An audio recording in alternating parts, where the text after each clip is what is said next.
Yesterday, we got a good briefing from the NTSB of preliminary information regarding the collision between the CRJ-900 jet and the fire truck at LaGuardia's International Airport in New York. Included in this briefing was a preliminary timeline of events based off of the cockpit voice recorder and data recorder from the aircraft. Of particular interest, we'll go over the final 3 minutes of this flight, and a breakdown in some of the barriers, some of the technology barriers that are put in place to prevent this sort of human factors mistake from becoming an accident. Because as we all know, an accident is not just one single cause. For example, a ATC controller clearing a fire truck to cut across in front of a landing jet. There are many different layers to this accident, layers of technology that are supposed to be in place to prevent this sort of accident from happening in the first place, including runway status lights, which were confirmed to be operational at the time of the accident, and airport surface detection equipment, which apparently has been partially installed at LaGuardia. My name's Juan Brown. You're watching the BLANCOLIRIO channel, and this video, like the others, is brought to you by viewers like you that sponsor this channel here on Patreon. Thank you for your support. First, let's go to the timeline of the final 3 minutes as briefed by the NTSB yesterday. Kellen, the summer intern, has typed this out for us to review. And everything up until the last minute was completely uneventful for the crew of Jazz 646. So as we discussed in the previous video, Jazz 646 is cleared to land on runway 4 at LaGuardia. It's 11:30 at night, and the weather is 4 miles in light mist. There are 2 controllers in the cab, a local controller and a, quote, controller in charge. The local controller is handling the tower operations at the airport and is more than likely also handling the ground operations or ground frequency as well. This is not clearly known at this time, and the controller in charge is handling the overall safety of the operation, and at the time of the accident, he was also doing clearance delivery, getting pilots their clearance for their IFR departures. Both of these controllers had just come on duty between 10:30 and 10:45. The accident happened at about 11:37 local time. Again, this is common practice at night at these busy airports to reduce the staffing in the tower and begin to combine these positions. And as air crew, we don't like this. So as shown in yellow, at 2 minutes and 17 seconds before the end of the recording, the tower clears Jazz 646 to land and advises that he's number 2 to land, and he was landing behind a Southwest jet. At 1 minute and 3 seconds prior to the end of the recording, that transmission, which we heard all this on the previous update, go and watch that if you're not familiar, made a transmission to the tower that the tower's transmission was stepped on, and we don't know who stepped on what, and we don't know what frequency these transmissions are on. At 54 seconds, the crew is passing through 500 feet above the ground. At 40 seconds, the tower asked which vehicle needed to cross a runway, and if you listen to the ATC audio, you can hear the tower asking him, "Are you on ground or tower frequency?" At 28 seconds, Truck 1 made a radio transmission to the tower. 26 seconds, tower acknowledged Truck 1's transmission. 25 seconds, Truck 1 requests to cross runway 4 at taxiway Delta. Again, we don't know exactly which frequency this conversation was being held on. This data was captured from the ATC audio available to all of us through real ATC, and NTSB probably has some additional sources as well. But the point is the pilots of this aircraft are monitoring their on-tower frequency. They're not monitoring ground frequency at the same time. They may have ground frequency in the standby ready to go, but generally they'll just be listening to and transmitting on the tower frequency only at this time. The point being that is the crew does not have knowledge of this conversation. They are unaware of the situation that is taking place before their very eyes.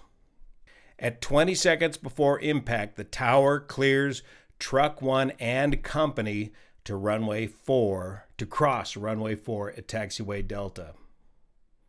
The fatal human error. And as we talked about earlier, the big distraction in all of this was the tower ground controller dealing with the United flight clear over on the east side of the airport with his smoke and fume event. That's what these trucks were responding to. And the trucks are on the west end of the airport, and they need to get all the way across the airport to deal with United at the east end of the airport. Just as the CRJ was crossing through 100 feet, Truck 1 reads back the runway crossing clearance. 50-30, these are automatic callouts from the GPWS, the ground proximity warning system on board the aircraft. Then Tower instructs a Frontier flight to hold position, and this was part of the confusion. The tower controller realizes his mistake and in a panic attempts to stop the fire trucks from proceeding. And at 9 seconds prior to impact, the tower instructs Truck 1 to stop. 1 second later, the aircraft touches down. 2 seconds after the aircraft touches down, there is a transfer of control of the aircraft. As was briefed by the NTSB yesterday, the FO, the pilot in the right seat, was making the landing. Remember, we swap legs each time we go flying. This time it was the FO's turn to land. Normally, the FO would land and roll out and slow the aircraft down to a normal taxi speed and then transfer aircraft control to the captain, who has the tiller. And in most aircraft and in most companies, the captain does the taxiing of the aircraft to the gate. Now, we don't have all the detailed information from the cockpit voice recorder at this time, what this transfer of control sounded like. But with 2 seconds after touchdown, it sounds to me, in my opinion, like the captain said, my aircraft, took control of the aircraft, and according to witnesses who were on board the aircraft, the captain slammed on the brakes in an effort to try to prevent the tragedy, or he now realizes what has happened. What I'm saying is all of this happened too fast for this crew to do anything about until it was too late.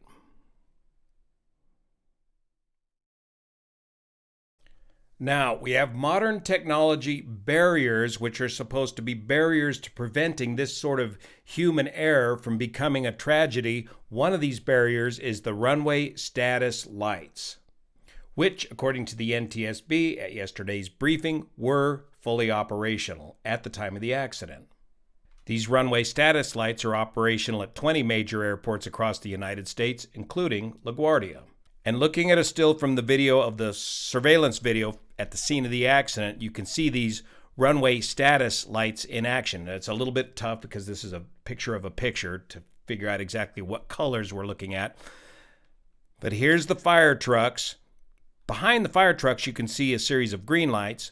But here where the fire trucks are, it looks to me to be a series of red lights, which is the appropriate condition, meaning stop, do not proceed. Here's the video put out by the FAA, the runway status light demonstration video. This is a daytime shot, but here you can see the red lights right along the center line, indicating to the ground movement traffic that they are not cleared to proceed, because over here to your right, there's the jet coming in. These lights are not controlled by the ATC controller. They are controlled automatically with some of this new technology that's supposed to be in place to help prevent these accidents. These runway status lights share some of the technology as the Airport Surface Detection Equipment, ASDE-X.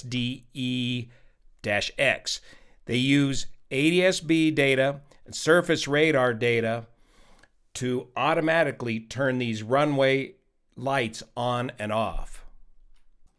Now here's a couple of salient points from the video that ground operators need to be trained on and proficient with. Just because you have a verbal clearance to cross an active runway from an ATC controller, if the lights are red, you cannot proceed.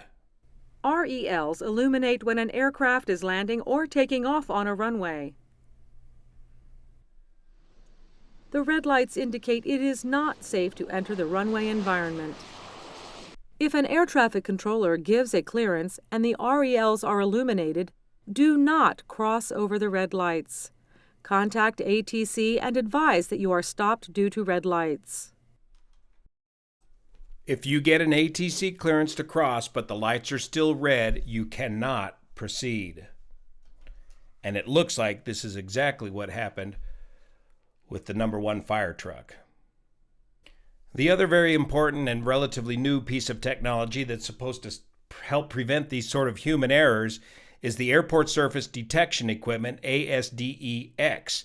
And we learned in yesterday's briefing here at LaGuardia, we've got most all of this in place to work automatically, with the exception that the fire truck did not have a squitter or a transponder on board that fire truck to communicate automatically with the rest of this technology to provide a warning to the tower beforehand that he was about to cross the active runway.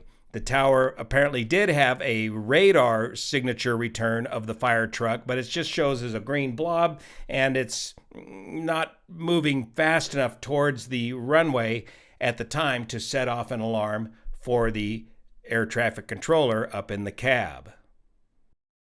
And here's the advisory circular from way back in 2011 put out by the FAA, recommending that all these ground vehicles should have this transponder squitter technology on board, but only recommended, not mandatory.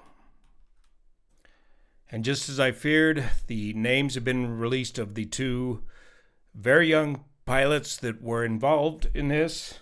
Antoine Foray, just 30 years old, has been with Jazz, the airline here, for just 4 years, and Mackenzie Gunther has been with the company just 3 years.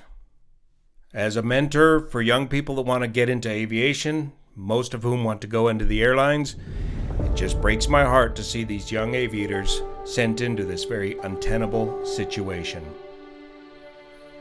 Thank you for your support. See you here.